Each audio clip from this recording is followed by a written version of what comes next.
There was something for everyone with Sidewalk Labs.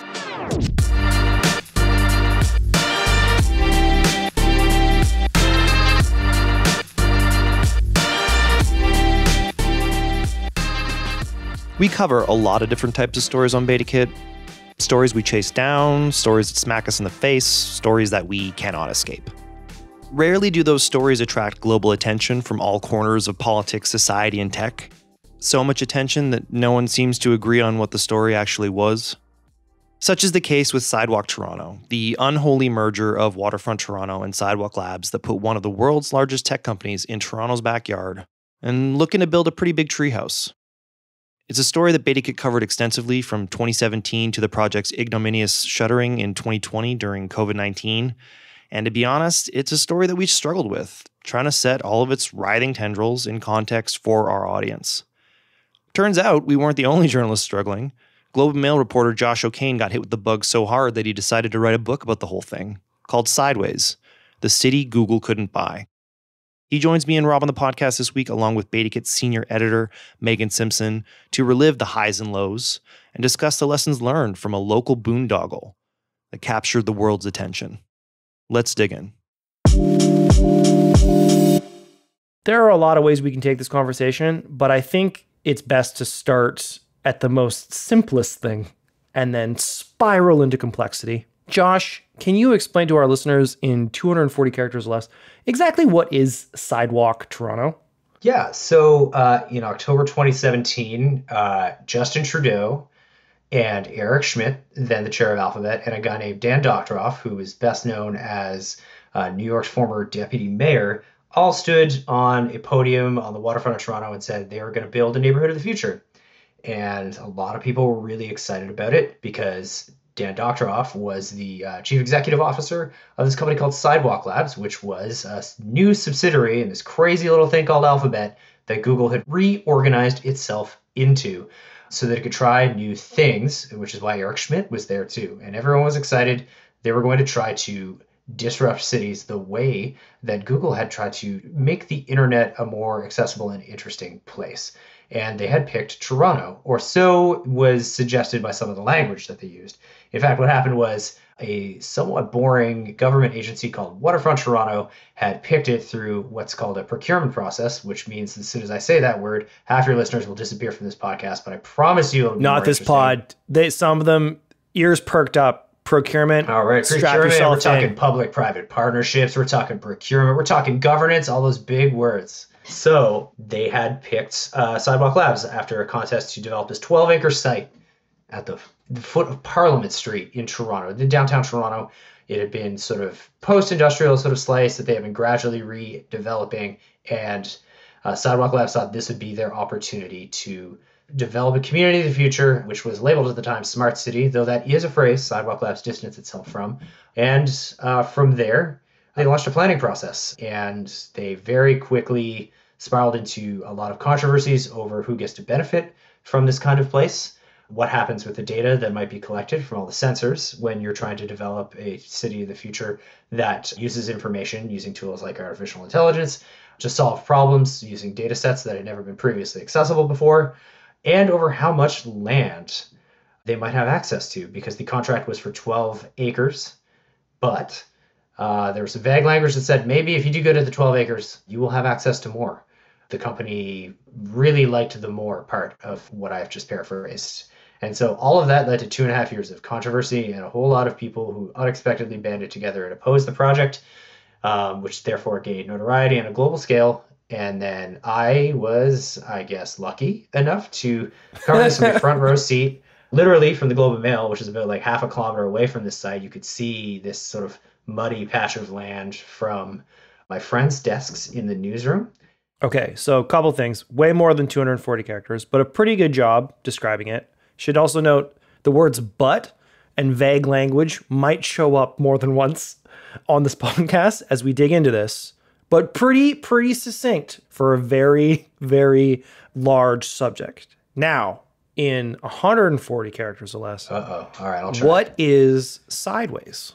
Sideways is my pandemic anxiety project, where the project that Sidewalk Labs had been trying to attempt, this quote-unquote smart city project, was canceled in May 2020, at which point I also got a severe foot injury and couldn't really do much. And I thought, well, what should I throw myself into now that I'm technically not really allowed to socialize or do anything?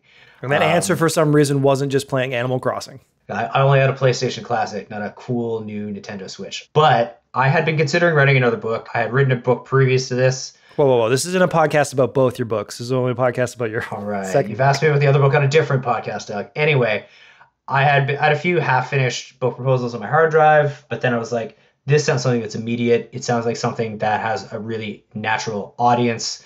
The global audience is very interested in this. You guys covered it at BetaKit like quite thoroughly. The international media covered it a lot. And I thought, I had this front row seat. I had access to a lot of sources. I had broken a lot of stories and done some investigations. And I thought, why don't I zoom out and try to actually show, like, why was this company created? What actually happened in the background? Anyone who's covered the news before knows that when something no longer is an active file, people who did not like talking to journalists may want to talk to journalists. And so I thought, why don't I see if I can turn this into a book? So I came up with the name Sideways pretty quickly early on, and then started working on a proposal, and then shopped it around with an agent, and then to publishers. And then I spent all of 2021 working on the book, and it comes out on September the 13th, which may be in the past, present, or future, depending on when this is edited. TBD. I can't remember what we agreed upon. I think that will be earlier this week. That will be this week. The book is out now, but you're going to keep listening to this podcast before you get the book, because this podcast is going to dig into not only the book, but then also our collective memory of this. I think we used the word spiral previously, but I want to get everyone else in here because Josh, I think you were kind of in the middle of this, or this thing happened in your hood behind your office. It also happened to the city in which we all live. It happened to the country. It happened to the ecosystem that we cover. A lot of things happened onto us in certain ways. Rob, you were and are a concerned tech citizen. What is your memory of this? Because I think there's going to be a component of this conversation that is Meagan, Josh, myself, kind of like expunging some of the memories of reporting on this fucking boondoggle for multiple years, and then interrogating why Josh decided to re-up and then write a book about that process. But as a person specifically in Canadian tech, but in Toronto while this was going on, what is your memory of Sidewalk? Do you have one? Is it gone? No, totally. I mean, like, to your point, I think I come at it from a very specific angle. I'm a technophile. I'm in the tech ecosystem, so I have a certain lens on the universe. Although, reading stories from BetaKit and from the Globe, you do definitely see even the multiple sides in the tech ecosystem that people took. So it was a very nuanced view. I should say that I actually sold some work to them when I was at TWG, believe it or not, and did know some of the mid-senior folks there. I wasn't hanging around with Dan. What I do remember is it's a cool idea. I like the general idea, although I think it was like, what's the opposite of an MVP? That is what that was. They really, really sucked at PR, just really sucked at it. It's too bad because I think they could have done a better job. And I think that it was a really fascinating push-pull of the tech optimists and pessimists in the ecosystem. And then writ large, there was a whole other set of politics and city-based stuff that never goes well, no matter tech company or not. It did feel a little bit to me like there was an alien coming from somewhere else to run an experiment with humans. Like that's kind of how it felt a little bit. There's a little bit of hubris that was stuck in there, but it really didn't help that the Toronto team and the folks were actually a satellite of New York. Like New York is where things were happening and they were landing here and doing some stuff and then flying back kind of thing. The people I worked with and interacted with on a regular basis seemed like they genuinely cared, were interested in actually solving, quote unquote, the problem. And I thought it was an interesting problem. So they didn't seem influenced by politics. It almost seemed like that was something else somebody had to deal with. Now let's make a cool neighborhood that shoots lasers, but I think the nail, whether it was the tool that killed them, this is my perspective. Obviously I didn't report on it, but my perspective is either it was the tool that killed them or it was the way the universe was at the time. The market timing was absolute dog shit. This is when people started to say, data, you know stuff about me? And so anything that knew anything about you freaked the shit out of everybody. And I think their timing was just really bad. I think you laid out a lot of things that we all probably have felt or possibly going to engage with as ideas. That I don't think you said anything out of pocket. I will note for the journalists in this conversation that you said that they were bad at PR, and no one else on this panel said that. Although I did snicker. But okay, so Meagan, let's dig in here, because obviously not only Josh, not only the Globe and Mail, not only the Toronto Star, name your publication, let's say all the national dailies, national publications cover this from a much broader perspective and possibly deeper. Josh wrote a book. What is your memory of reporting on Sidewalk from like the BetaKit angle, particularly since whether during this period or what happened with COVID, we're a Canadian startup publication that has often in the last couple of years run up against larger monoliths of politics, culture, or whatever that seem to just slide into our beat. What is your memory of Sidewalk? I think a really good way of kind of like looking at it from like, what was BetaKit, what was I covering? Because I think you set it up really well, Douglas. Like, there was something for everyone. Well, Sidewalk Labs, right? Like, there was the data, there was timber and sustainability, right? And then there were venture funds and making infrastructure projects and all this kind of stuff. Whole lot of wood. A lot of wood, a lot of sensors, a lot of underground robots. Did I remember that correctly, Josh? You can tell me. The garbage trawling robots or whatever? There was something for everyone, right? And I think the one interesting thing is with a lot of the mainstream media, the big dailies as you're talking about, they covered a lot of deep stuff. And Josh, you did a lot of great coverage, a lot of deep coverage on Sidewalk Labs. And I think the thing I remember from BetaKit is we're always like, okay, what's our audience really interested in? Of course, the data thing was big, but then there was, like I said, there was a venture fund that they were building, right? Like, Google was going to move its Canadian headquarters theoretically, right, to this location. That was part of that really big plan. One way that I kind of look at it, I was actually thinking back on this, and when we had the lockup where they released their like the MIDP. Yes, the big master plan that was like 1 million pages long. I remember I was actually sitting really close to you, Josh, and I looked over and I think you had like 3 or 4 people with you from the Globe. And it was just little old me from BetaKit all by myself looking at this like crazy ass document. It's like, okay, what's the angle here for BetaKit? And I think there was always something, right? Even if we were covering the big stuff like data, there was also still, okay, there's some kind of meaning here for the tech community as well. Yeah, that's really interesting, because I definitely, there's the 2 things that strike me is like, one, us trying to figure out what our angle into this was, or even if we, like, to what extent we cared.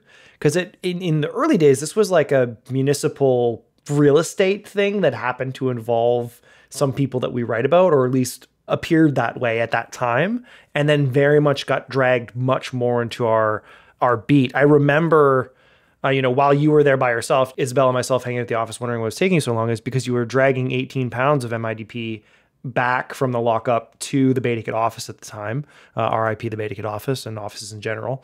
But I think my memory of this in retrospect was that we were much more selective in only identifying the things that were relevant to our audience, and then maybe rounding up and backfilling some of the other reporting from Josh or other people, or just like collecting in a really convenient and easy to read way some of the things that our readers might also find relevant. And then I went back and checked. Meagan, were you aware that we published over 40 direct stories just on Sidewalk?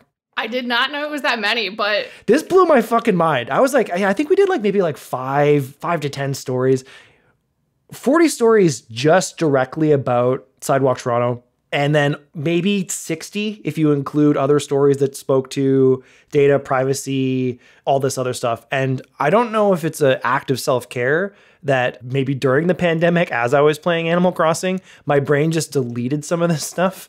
Or like the day we decided when we shut down the BetaKit office, I actually left MIDP in the BetaKit office as a testament to. I was going to ask. You don't have 18 pounds. I wasn't bringing that with me to my house. I carried it all the way. But I could not believe that we wrote so much about this thing that I think from our perspective, given our core focus, always seemed to be stuffing its way into our coverage, whether we wanted it to or not, which I think is an interesting thing to note just with what everything Rob said about the hubris, the intersection of things like the bad comms, the people in the tech community who were maybe interested in like some of the innovation promises, whether those promises, we're going to dig into more of this stuff, but it's, I think really interesting that this was kind of, at least from BetaKit's perspective, from a pure tech publication perspective, not necessarily a story that we were chasing as much as a story that got shoved right into the middle of everything else that was going on. It took up so much space. The balloon kept expanding until it popped. And maybe it popped with a whimper more than a bang, but we can get there. Before we get into like the details too much, I wonder, Josh, can you just even talk about that process of turning your reporting into a book before we dig into like some of the themes and things like that? Because again, you had a much more, I would think, specific responsibility with a story of this type in terms of what the Globe's interest might be. And then you obviously decided to double down on digging deeper into some of the intersecting themes. So was it really just like you had a bum leg and it was a pandemic and you're like, this is what will get me out of this is my safe space, is like thinking about what happened here? Or how do you go about deciding that a part of your beat is going to become a story you're going to try to fully contextualize and tell? Well, it's funny, right? So kind of going back to what you guys were just saying, like I was first asked to cover this from a tech perspective. So I actually joined the Globe's tech team a couple months after this project was really? announced. Yeah. And it was primarily covered at the time by our architecture critic, Alex Bezikovic, and our then City Hall, future Queen's Park reporter, Jeff Gray. And they looked at it from a political and architectural perspective. And when I joined the team, one of my assignments was, okay, we need to cover this from a tech perspective. So the first thing I did— Josh, can you find a tech angle? Not hard. But sort of like what I wanted to do was really digest, like I see myself at the Globe as a bit of a translator in that I have to immerse myself in the same worlds that all of you guys are in. And then I sort of translate what's happening to like a general assignment sort of audience. And so the first story I did, I basically just took 2 months, like trying to just go out. I was brand new on the beat, working sources, just trying to like get to know and asking everyone about this. And I wound up doing this in sort of explanatory feature called, the editors called it Censor City. Sort of looking at the economic consequences. Censor with an S. Yes.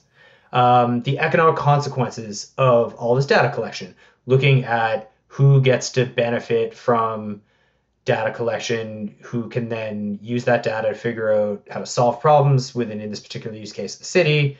What is the actual potential for that to become patentable solutions that can then sort of take all this prosperity that was gained in the first 20 years of the internet and translate it into a whole new kind of prosperity, translating this kind of approach to technology to the physical world. And that was basically just like my 2-month sort of like project to like both teach myself about the project, to meet some sources, and to really kind of explain to readers like what the potential consequences are. Like this, I write for the Globe and Mail. We care a lot about the economic future of Canada. But then after, a few months after I did that, I sort of kept following the story, occasional news stories here and there. Oh, there's a new contract, this or that. But then people started quitting and getting fired. And I was like, wait, this is not just like a story about the economic future. Like this is an event where John Tory, Justin Trudeau, and Kathleen Wynne all stood at the podium and welcomed this company to Canada, to Ontario, to Toronto. This is not a small thing. And if people are quitting left, right, and center, like I think, there were a handful of people who quit in the summer of 2018. I started digging into it a little bit more, and I started working sources, started to try to break stories. I realized that this is more than just a technology story, and if I were to sort of follow this, I think this would just have more general appeal to trying to explain what is happening to just a general sort of global audience. And then I wound up it suddenly became a political story. The Ontario government wound up firing some of its directors on the board. Various people resigned. Numerous other people resigned voluntarily, other people less. And, by sort of the summer of 2019, I realized this is a project that is sort of touching the highest sort of levels of Canadian business and politics, high levels of American business and politics. And I realized this is a really big story about like sort of the power struggle for the future of how we are going to monetize the technologies in the next 20, 30 years that we interact with in our physical places where we live. And once I sort of realized that I could articulate it in that way, that was, I think, when I really started to think, is there a bigger story here? And then in the early stages of the pandemic, I had actually just been on vacation in New York, and I don't do good at taking vacations. So I started working sources in New York. And then the pandemic hit, and I sort of realized that maybe there's this opportunity to tell the story of what was going on in early Sidewalk days. What is this company? You know, publications like The Information had done some digging, Bloomberg a little bit. And I started thinking about doing basically sort of an explainer / investigation about that ahead of what was supposed to be a May 2020 vote, whether to proceed with the project or not. And then the project was canceled. And then you could probably sort of, to go to your other question, is why did you decide to double down on this? You could probably blame the sunk cost fallacy to a certain degree. You just like that. You just had copy that hadn't been filed. And you're like, yeah. And I was just like, listen, I mean, but it was a neat narrative endpoint of, hey, like, this is the rise and fall of a company that had, according to my reporting, hundreds of millions of dollars to play with and nothing left to say about it, and had basically burned anyone who was enthusiastic about it, which, you know, included numerous major Canadian business leaders, American business leaders, the Prime Minister of Canada, and numerous other major politicians, various influential people. And I realized that this was a story of how influence works in the 21st century. And so I also had plantar fasciitis and decided, you know, well, I can't really move very much. Fingers still work. Yeah. Might as well sit in the room where I'm already sitting and just keep typing. So Here we are. So two things stand out from that to me. First is how at the Globe, your approach to having to convey this thing to the Globe's general, broader audience is the exact opposite of what every day we would be like, how do we get these tech people to care about this very crucial thing as it relates to contract law, or like how are we going to contextualize this in a way that people who would just naturally be like, oh, Google's doing innovative stuff, we're pro innovation across the board, and have them engage with it in a way that they're understanding really what's going down. The second thing that stands out, and you kind of were talking about it, like this was a municipal, provincial, and a federal political story. At the same time, it was a municipal, provincial, federal, and global tech story. And this massive entity emerged right as the Toronto tech narrative was emerging globally, as well as the Canadian tech narrative, and intersecting with a lot of federal things.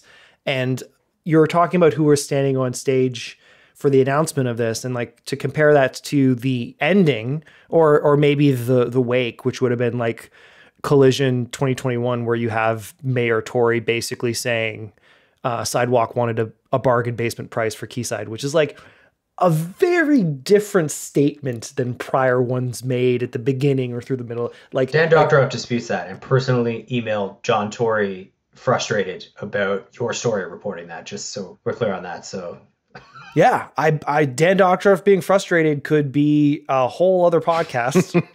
But memoirs right behind me. There's a lot of things. Dan Doctorow, My Struggle. It's available in a 2-package deal with Josh's book.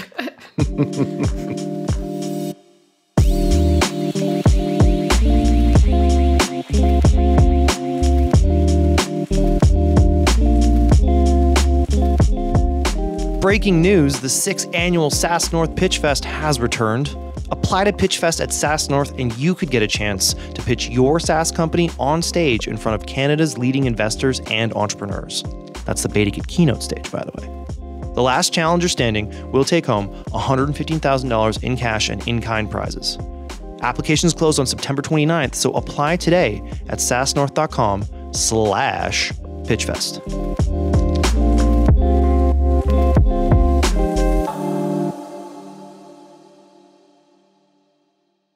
Okay, so Rob, let's jump into some of the components here, because you were touching upon this.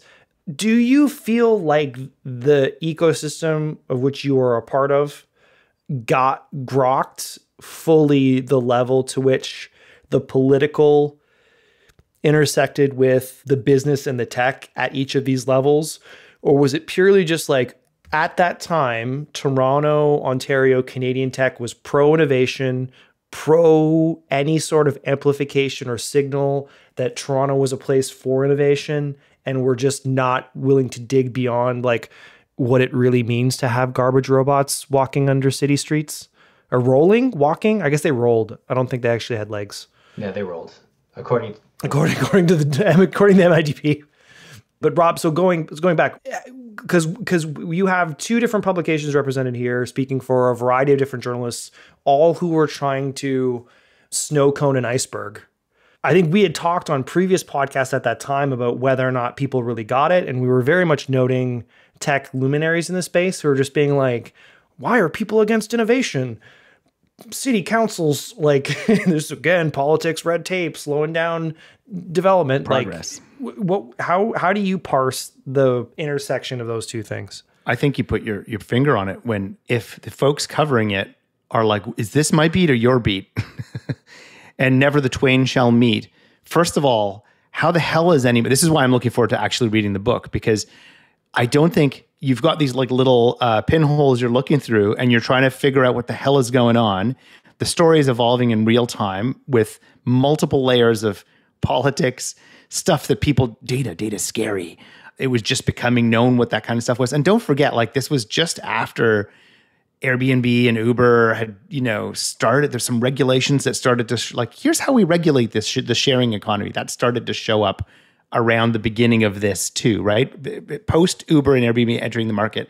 But just around the time we're like, I think there's ways to do this. And I think if I remember correctly, we did a show on like how Mars and a few other folks came up with some like suggested ways to regulate the sharing economy. So all of this was sort of gestating in people's minds. But I don't think, to this day, you hear all of these stories, you hear all the evolutions, you hear point in time things, but nobody has the time or the, I think, mental aptitude, nor the ability to read. If BetaKit and Globe are covering it and that's kind of it, how the hell are you supposed to know what the hell is going on? Well, I wouldn't say, not to say that it wasn't that's kind of coverage, it, because I think every publication in the world had a sidewalk story. Yeah, but those stories were, there was the Time story that was kind of relative, but it felt very like, hey, look what's going on in Toronto. Look what's going on in Canada. The city of the future, it wasn't a deep story. It was just like, look over there. Isn't that neat? And then let's go on to like cats. So I think I love how Rob has come on this podcast to both slander Sidewalk's PR and any media publication not represented on this podcast. No. And also just the entire phenomenon of parachute foreign correspondent journalism, which has been an ongoing debate in media for like decades. Clearly, I'm not. What I will say is, just going back to the PR thing, I'm not trying to slander them. What I'm saying is, I really think the team was genuinely, for the most part, I can't speak to the top levels in the politics, but I'm saying I think the team was trying to do the right thing. And I think that if they'd practiced the PR side of things a little bit better, or they did something different, and I'm not a PR expert, I can just say that the story would have been a little bit different because it would have been a cohesive narrative. That's all. I have a couple of points just to sort of expand upon that. One is, like, over the course of my reporting for the paper, and especially over the course of my reporting for the book, I've talked to a lot of people who worked for and with Sidewalk that genuinely believed in its mission, because its mission, as articulated on paper, was like genuinely to try to save the world. As executed, was filled with a lot of strategy that completely wound up with the company face planting. There were a lot of people in that company and who worked with that company who genuinely believed its mission was a great one, and who genuinely believed this was a company that was going to help the future. And in a lot of ways, it could have been that way, but that was not what happened. And those were the people that got laid off on June 25th, 2020, because they're the ones who stuck to the vision, right? Mm-hmm. A lot of the opposition to Sidewalk was people who were sort of pro the project. They framed the opposition as being anti-tech, but that was not particularly true. A lot of the people who fought against Sidewalk Labs, a lot of them worked for tech companies. One of them was the person who sold the BlackBerry to the world. You're talking about Jim Balsillie and John Ruffalo. I think we can I don't think we're spoiling the book, which is, no, I think, elegantly framed as a chapter by chapter Magnificent Seven introduction of all the friggin' individuals. Magnificent Seven, which leads to Kurosawa, which leads to a variety of perspectives. Like we can go there, Josh. We should name the individuals who were very prominent in our space, who were like, I can't sign this thing. I can't agree to this thing. This is a little vague. with a lot of butts. Yeah. And so like a lot of these people, you've got John Ruffalo, who takes an advisory position and then winds up walking away because of the terms that he was asked to sign. You've got Jim Balsillie, who is the man who sold BlackBerry to the world as his co-CEO, basically saying like, listen, I love technology. Like I helped usher in the smartphone revolution. But by the way, this is what I didn't consider. You should probably be considering the following factors before we wind up with, what could turn out to be another oligopoly. And then you also have, folks like even Bianca Wiley had spent time working, for and with technology companies. These are not Luddites who were opposing the project. These were people who were very deeply invested in what the future of technology looked like and said, what are the role of human beings in this? That to me was one of the most fascinating parts of the narrative, is that there was no clear black and white story. This was a story of people trying to say, what do we want the future of cities to look like? And everyone was asking that question from various angles, both within Sidewalk, within Waterfront Toronto, which was its government partner, and among the people who were opposing it. They were all asking the same question, and they were coming with very different answers, but very few people involved were sort of anti-technology. And I think very different answers on in terms of who benefits. And I think, Meagan, I'll throw back to you because I wanted to ask you about like what, Rob was talking about a lot of different lenses, who benefits. I don't know if we want to talk about like the PR or the messaging. One of the things I was most interested in that comes across obviously in Josh's book, but then also just like from our memory, was just the tension of not only all the competing interests and perspectives, but the competing narratives. And it seemed like narratives overshadowed, whether it was like pro-tech, anti-tech, what about IP, anti-wooden buildings, robots can't take away garbage. There were all of these, no one seemed to be talking on the same terms. So I'm wondering which narratives stood out to you the most, and whether or not, for all the earnest questions here, I think sometimes we had the sense that it's like, is Sidewalk just really bad at messaging their intentions? Like, is this a circumstance where, as we've seen with a lot of coverage of the recent federal government and certain ministers who are responsible for a variety of bills right now that are completely intersecting with all digital and tech, and it's like, are they actually really, really bad at this, or can they not get out of their own way in terms of actually saying what they're going to do? Is it every journalist in the world is looking over their shoulder while they're trying to build something, or are they trying to build a ticking time bomb on Toronto's waterfront? Like, how do you see that tension between the interests and the narratives? Like, what stands out to you from that?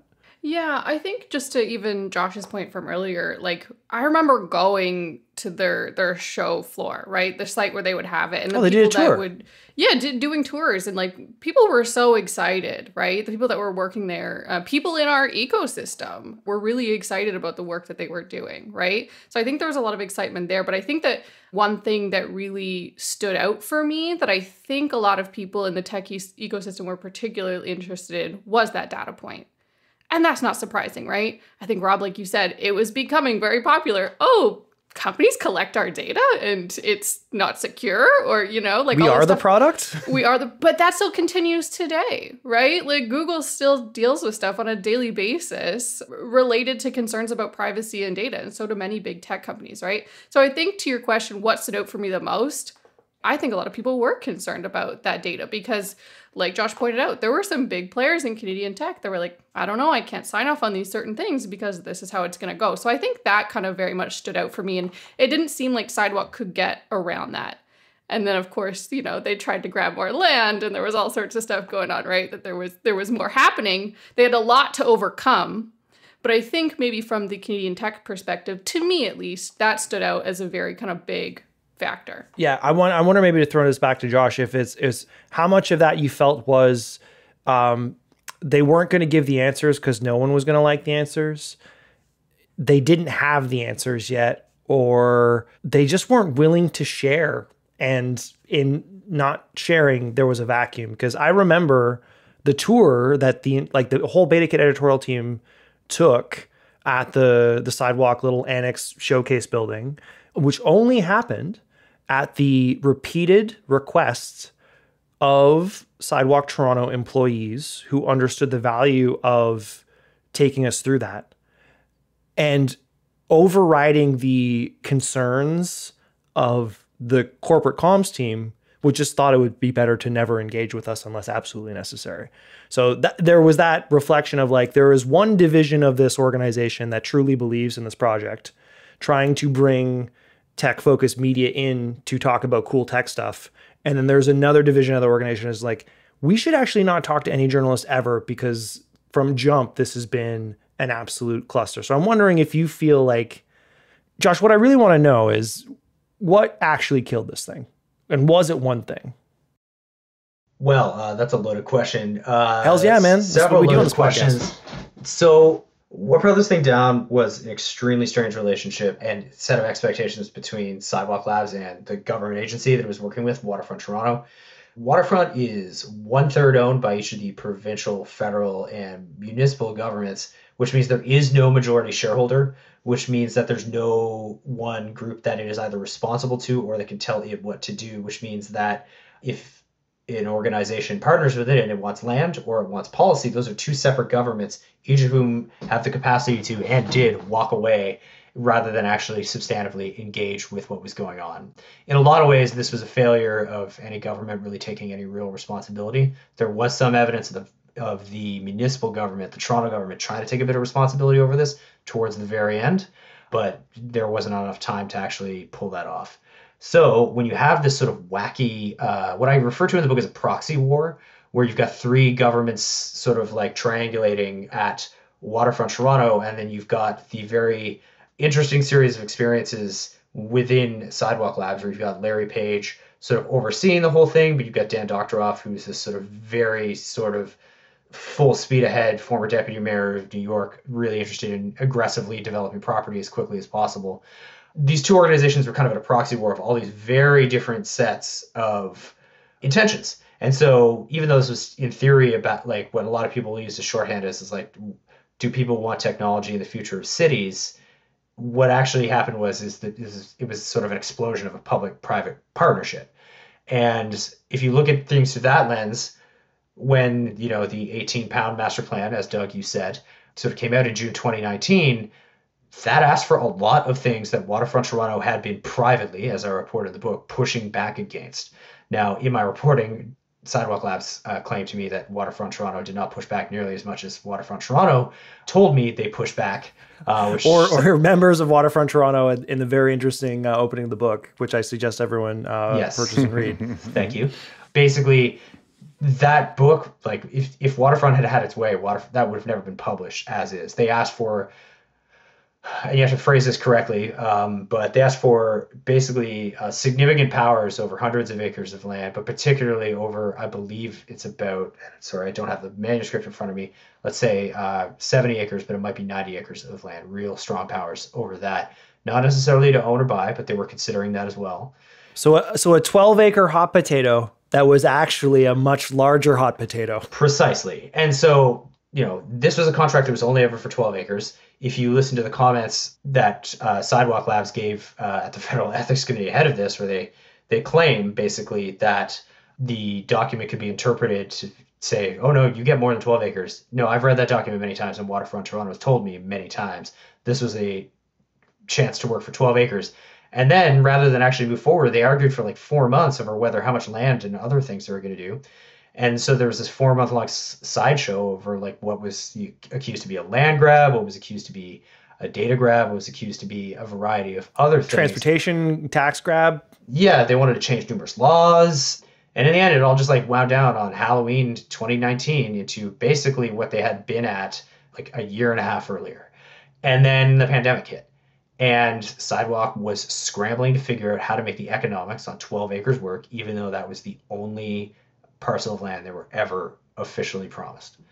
And in hindsight, it's somewhat ridiculous to say this, but there were a lot of worries about what the economics of land were going to be like in the early days of the pandemic. And they looked at those numbers, and Waterfront Toronto wouldn't budge on the value of the land, hence the mayor's comments that we referred to earlier.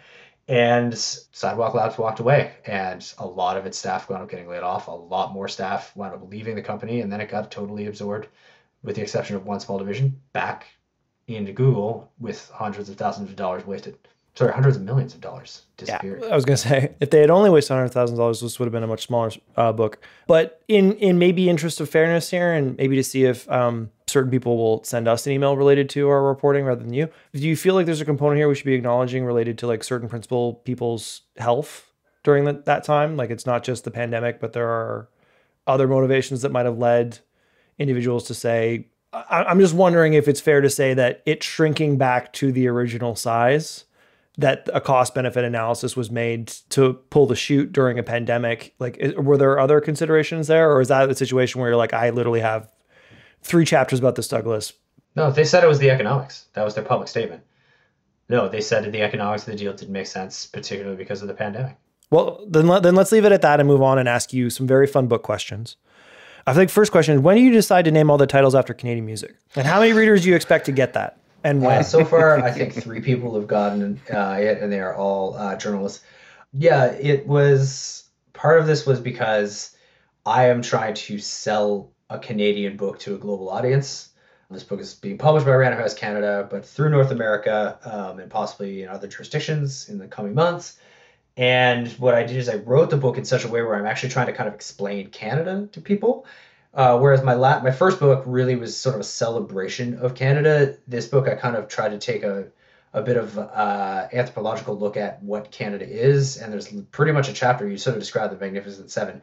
There's a chapter where I describe Toronto as a character and sort of look at its sort of how it views its place in the world, which is with a deep insecurity, which is something I thought I got away with when I left the Maritime provinces. And then it turns out that, in fact, it's just a pan-Canadian thing. You just traded insecurity, sir. Thank you. I did it. It's a Canadian dream. What was the most, I'm not going to ask you what your favorite chapter is, because I'm sure they're all your little babies, but what was the most fun chapter to write?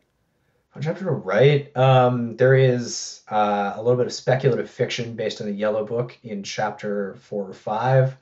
That may or may not involve tributes to 3 different 2015, 2016 Toronto Blue Jays players. The cuts are deep. Still so deep. I wanted to zoom in as much as possible, and sort of coinciding with all of this, pretty much after the master plan dropped in the summer of 2019, I wound up moving to Berlin for a summer. And I made it a mission to try to find the people who were much more anonymous, find the people who had sort of fought against it. And that was a much more clear-cut case of neighborhood opposition, basically making a company want to walk away. Yes. And a great way of explaining Canada in contrast, one might say. Exactly. I actually learned a lot about how Canada sees itself by looking at how Germany sees itself and talking to a lot of people there for a few months. And so it was really fun to sort of unpack the German experience as a parallel opposition against big tech's push into the physical world, with a lot of different dynamics in terms of sort of the nature of the people who are around, the nature of the built form of the area. So Quayside, which is what Sidewalk Labs is going for, is kind of in the middle of nowhere, whereas hey man, this dude, the 3 people on this podcast live on the east side. No, it's not the east side. I'm talking about like the Portlands. And I was also literally just there an hour and a half ago. I drove right past it. I go there. Versus like the electrical substation where Google wanted to build a campus for startups in Berlin was in the middle of these sort of 2 wonderful neighborhoods, which I wound up actually, without intending to do so, I actually wound up living in an apartment like a minute and a half walk away from the substation, which there's a lot of like, I just accidentally took a vacation in New York. I just accidentally took a summer in Berlin. I didn't accidentally take a summer. That was planned. Booking that apartment was accidental. I did want to live in that neighborhood, but it was just the first apartment I could find that had 2 months to spare. But I was just so fascinated with like, I had this sort of almost magical opportunity to be in this place to report on this parallel story. And, I did a story about it for the Globe, and it was just sort of standard sort of 1,000-word story. And I really thought it deserved a little bit more space to breathe. Berlin was a place that I've always post reunification Berlin and its arts and music scenes were something I was fascinated about. And to sort of be able to kind of like celebrate that city within a chapter. And then sort of as I went back as well and we reported it, getting access to more people and sort of getting access to the occupation of that campus, and actually trying to show like just how deep their opposition went in sort of in a show don't tell kind of way was, from just a writer's perspective and a reporter's perspective, sort of quite fun to unpack. A little more space to breathe, a classic editor subtweet, which I acknowledge, duly noted. What, for people who might not be sold by an hour-long podcast discussing this topic, what is the craziest thing in the book? that it emerged from people within Google wanting to build a law-free, effectively libertarian city on the sea covered with a dome. I thought you were going to say this was entirely inspired by the Simpsons monorail episode, but to close this off, I'm wondering, because again, we can dig in further, but Josh did us the great favor of writing a surprisingly well-written book that I suggest everyone listening to this podcast check out. But I'm wondering, for the contingent here, other than the fact that we got a really, it's honestly like a great achievement of a book that anyone who is interested can dig into. I think the Venn diagram of this podcast and this book should be pretty high. What are we taking away from this process, Sans book? Rob, what is your takeaway from this whole thing as you're being drawn back into it in pod form? I almost want to reevaluate what I said at the beginning, which is I think the point that you made, Josh, really is salient with me, which is it always comes back down to really simple things. What do people want, and can people get it done?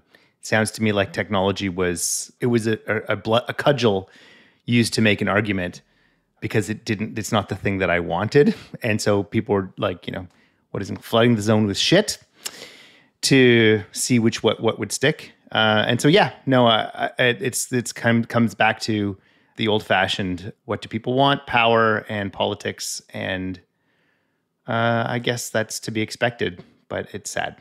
Meagan, other than the fact that if you're going to take the TTC back to your office after a lockup, make sure that there isn't 18 pounds of paper that you have to carry with you. What is your takeaway from this whole thing, especially as someone who was directly involved in us somehow publishing 40 friggin' stories about this thing? So I think Rob's point is really good, but I always tend to agree on the pod, so I'm not going to do that today. You'll be happy.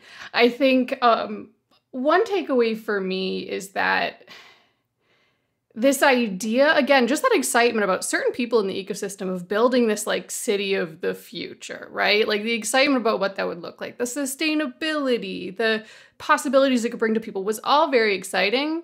But trying to actually make that into reality, all the politics aside, I think that Josh has really articulated very well, is really hard to do. I think for me, it's that the people that you think are in positions of power responsible for important decisions are way weirder than you'd ever expect. And it's a wonderful reminder. If people really enjoyed this podcast and then they pick up your book and really enjoy that, how would they be able to continue the conversation with you, possibly as some sort of audience member in mid-September? Yeah, so I'm going to be doing a number of book events, but I know you want me to talk about one, which I will be moderating a panel on sort of the consequences of data debates on what happened with the Sidewalk Toronto projects at Elevate's AI stage at 12:30 on September 21st. And if you use the code ElevateFestBK, all one word, you can get 20% off to come see Josh and probably, I would assume, get your book signed. Hopefully by the time this comes out, we'll have locked down a seller to actually will hopefully be selling in the lobby afterwards. So, but if you also have a copy, I'll sign it. I think there's a Global Mail report on business reporter who could be convinced to come to Toronto to do that on your behalf. I think, but to be fair, you should also note you are going to be doing a variety of conversations all over the city, I think on TV, a bunch of different stuff. And if people want to learn more about that, you have, in just the spirit of this whole conversation, updated your Tumblr, joshokane.com, where they can find all of the information, as well as information about your prior book, which we will be saving for a different podcast. But if you are interested in more about this, you should check that out. Don't go to globemail.com. Go to Josh's Tumblr. You can go to globemail.com if you want. So we're looking forward to your third book on the rise and fall of Tumblr. Until then, man, congratulations for this. I have been enjoying this very much. I look forward to enjoying your Elevate panel on the AI stage. We might actually look to maybe syndicate that on this podcast when it happens. And until then, I look forward to both of us joining again on a future podcast, trying to squeeze in as many Canadian music references as absolutely possible.